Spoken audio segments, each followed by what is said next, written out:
Hi guys, it's Paul. I'm back with another video. Today, I will be doing a video talking more into arena defense. I think one of the biggest thing in the game is figuring out what defense you should have and what monsters should be on that defense. Now, based on what I have learned and what I can go ahead and do in this video is help you to format a defense that will ultimately hold your rank and hopefully help you push in further in arena. Now, like I said, I am typically a Conk 3 player. I'm still working on a better speedy defense because I feel like the #1 defense we can possibly have is a speed nuke defense. Unfortunately, I'm lacking speed. My best monster has plus 176 speed on top of the base speed. So let's go ahead and go right into my defense here. Now, this is my defense. My current defense is a tanky, no kill threat defense. Now, this is possibly one of the questions you might be having is why would you have a defense that does not have any kill threat at all? Now, let me tell you why.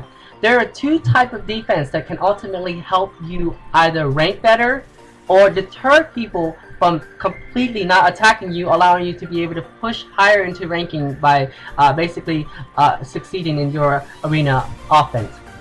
My strategy, because I lack speed monster and ultimately not able to get great speed rune, is to go ahead and find a defense that would deter those to attack my defense.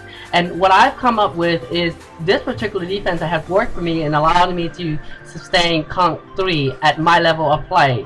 Now, let me go over why it is important to have a tanky defense if you lack speed.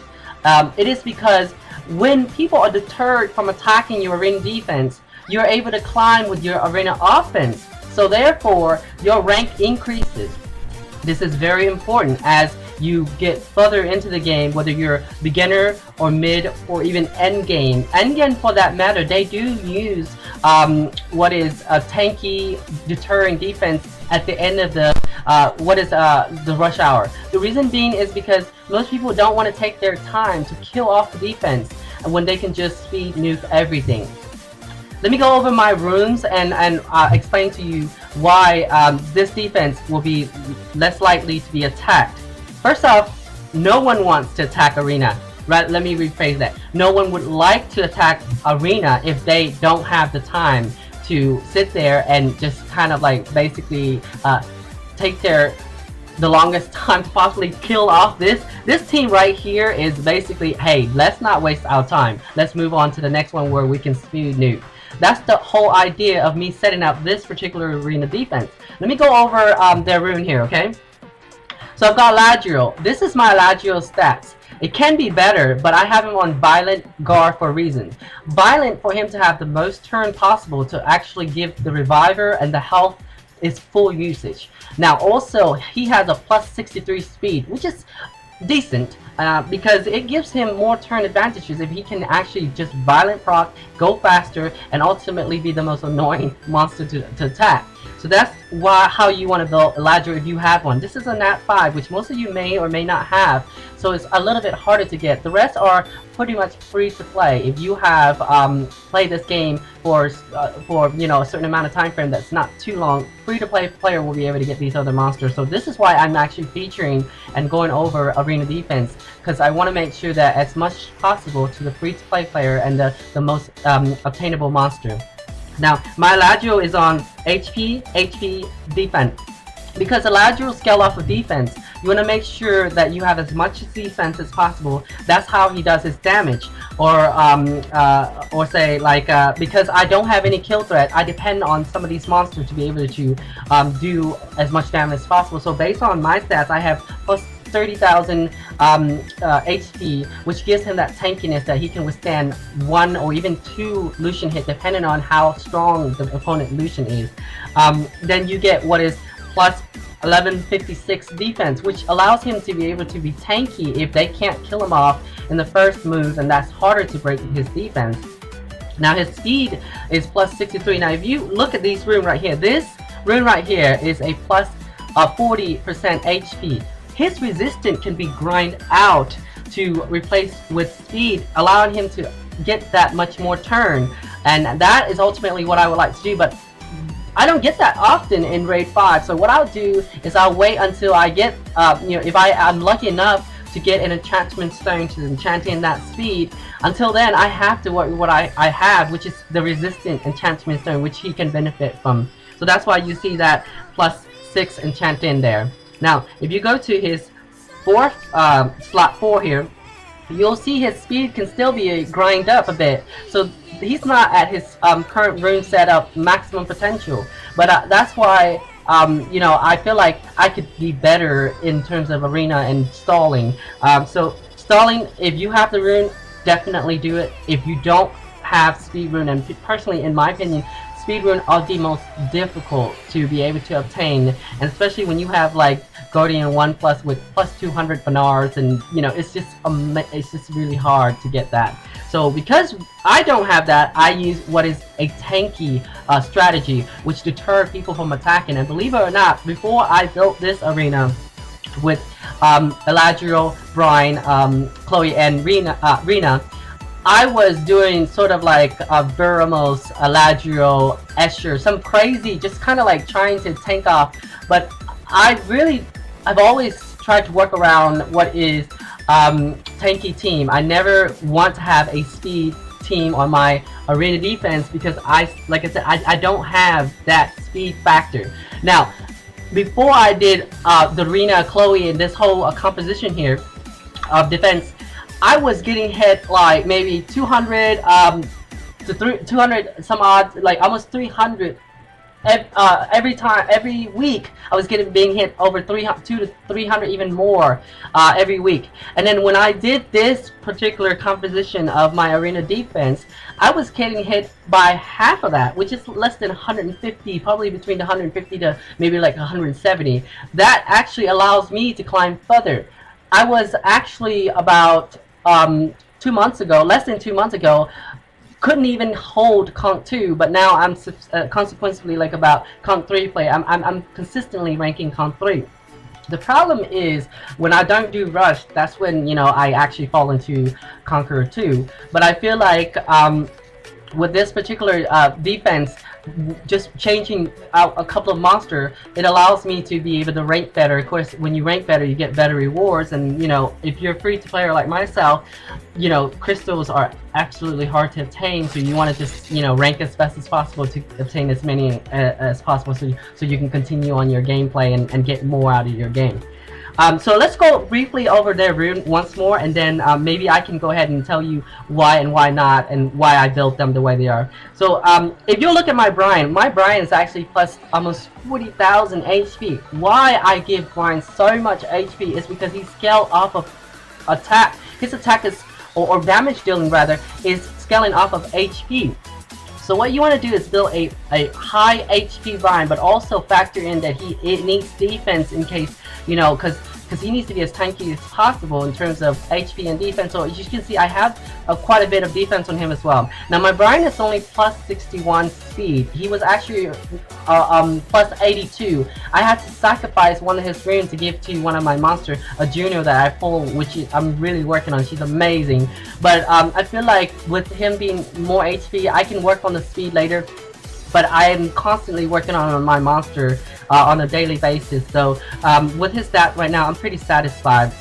Now you can see that my Brian has that factor of HP. Now given that Eladriel lead actually increased the wind monster attribute by 50% of their base HP, that gives him a tremendous amount more damage dealing, tankiness, making him all that much more annoying to fight.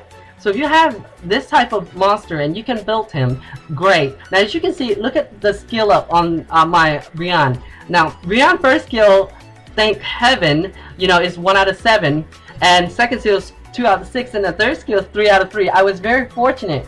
I had pulled what is an additional for Brienne, and I said I don't have a need for 2 Brienne. So what I did was I fed all of the Brienne that was full as food to him, and I was so fortunate that like all the skill went into you know, the second skill and the third skill. So that helped me to be able to put him onto arena defense and make him much more useful. Of course, I would like for him to be all skill up, but I don't like to feed Devilmon to Nat 4 because Nat 5 are so hard to skill up that I save my Devilmon for Nat 5. I'm not saying that you shouldn't or you can't feed it to Nat 4. If you have no other better monster and your Nat 4 is pulling you through the game, by all means do whatever is best to make you go further in the game.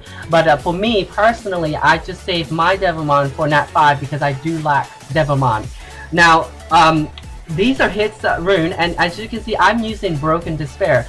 I feel like Rian must be on Despair because as an arena defense monster, and I'm relying him to do what is the damage in this particular case where you have a no kill threat team. Him being on Despair can actually mess up a team. If he just land stuns on, you know, even any of the monster can completely, you know, interrupt their composition. So therefore, Despair is the best option for the BN. Now going on to Chloe. Now, if you'll notice, my Chloe is extremely tanky. She is all HP defense, but really low speed. Now, this is a monster that will mess you up if you built, you know, differently. Because as you know, Chloe needs to be as fast as possible, but I feel like for my focus right now, which is arena defense, I feel like her built this way will interrupt a lot of composition because they're expecting to come in this to have Chloe go first with her Fanatic, giving everyone invincibility, and sure enough she doesn't, and they go on attack, and the next move that she does is Fanatic, and it interrupts their composition, which ultimately gives them that difficult, you know, that challenge to break this defense all the more. That's why I like to do things a little bit differently to hopefully basically deter them from attacking me again. I do get people that would go back and revenge me after I attack them, and we do what is a back and forward continually, but it's all in the fun of the game when we do that. And I've got this one guy this week that we have not stopped attacking each other from the beginning of the week to now. I literally, today we've attacked each other 10 times, and you know, it's like we don't even have that much wing to begin with, but he was just at it. So he changed his defense, and of course, you know, I was surprised by that. So but the thing is, the good thing is my team was able to pull through even though he changed it. I didn't realize it until the battle started. So I then went and changed my defense, and I got a defense success just when I did that, because I guess he was surprised too, but his team didn't quite pull through. I went from a tanky arena defense to a speedy nuke team, and it pulled a success on that, and he stopped attacking me, which was really amazing because I really was getting annoyed that I was losing to this guy every single time he attacked me. So, and when he did what is a quick change to his arena defense, I thought I tried it too. I didn't expect it. It's successful. I probably got lucky, but it would deterred him from attacking me, which allows me to climb further, because right now I actually lowered my defense a bit because I was getting too high. It was getting harder for me to win arena offense where I was in G1 area, and then I just lowered it to you know, took off one monster to actually lower myself a bit so that I can start climbing again. So you see Chloe, again, being her tanky really does mess up composition because there's no plan for that, or rather say people don't plan for that on the majority. And then of course Rena, you want to build her as tanky as possible. That's my HP, that's my defense. I'm still working on her. She has 100% resistant. And she still needs skill up, if you can see. I just literally built her a month and a half ago when I started deciding that, okay, I got to build a better arena defense, and that's why I'm going over this with you guys. So if you're going for defense, there are two factors. One, in my opinion, the biggest thing in Summoner's War is speed. If you can get speed nuke team on your arena defense and you are amazingly great in speed, you have the top ranking position at all time. The only problem is if you don't have that type of rune or that set up with the speed, then you have to think strategy wise. What is the next best thing? And in my opinion, is tanky. Deter them from attacking you, allowing you to climb rank. Because maybe you have a great arena offense, but your defense is lacking. and defense is a big factor in this game, because if you don't realize it, as many offenses you win and you're losing twice that defense, you're going nowhere. So hopefully this video helped you through and make you better in terms of like ranking, because now these farmable monster can be used to ultimately give you that rank position that you're wanting to obtain. So that completes my arena defense explanation video. Hopefully it helped you, and hopefully it can help you rank better in your future gameplay. What I'm going to do here is, to end the video off, I'm going to do what is a reappraisal on one of my runes that really didn't power up great. So what I did was I saved one reappraisal because I didn't quite farm it. So what I'm going to do here is I'm going to pull it up. Let me go ahead and see if I can pull up that rune. That rune is a violent. It is a slot 5. However, this is not it. It's a legend, and it just didn't roll well. And I said, okay, I think, was it slot 5? It was slot 3. I'm sorry, guys. I definitely was prepared before I got on camera, but it's just gonna take me a minute to find this particular rune here. I think it was one of this slot here. It went terribly into like just, I mean, everything was just not, it was just out of place. It just wasn't doing, I mean, the power up was just terrible. I don't think it was this one. This one is more of a, I don't think it's this one either. I think I might have put it on a monster. I'm not so certain. Give me 1 second, guys. Bear with me. I do appreciate you guys. What was it? A slot 1? You know, it's just crazy with all these runes that you gotta look through, and then find the right one that I would have had this all together. I don't think. Wait, was it this? No, it wasn't. It's definitely not a 5-star. It was a 6-star, and it was really horrible road. I definitely know it was a violet rune, because I do want to work on my violet rune in terms of reappraisal. I think it was this one. Went into, yes, it was this one. It went into defense once, resistance once. The crit rate was at 4, and it rolled +4. A horrible roll. I mean, that's the worst. That's like the minimum roll. So, and it went into HP once. So this is what I'm gonna do. I'm gonna go ahead and reappraise this, and what I'm hoping for is any stats that's better than this. I usually on this slot I like crit rate, crit damage, and maybe speed, because this slot here you can't you can't get attack on slot 3. That's correct. So let's go ahead and try it. I'm hoping for a better outcome here. So let's go ahead and rephrase again. Crit rate, crit damage, speed, all would be desirable. So what did we end up here? We got HP, crit rate, accuracy, and crit damage. That's actually, to me, I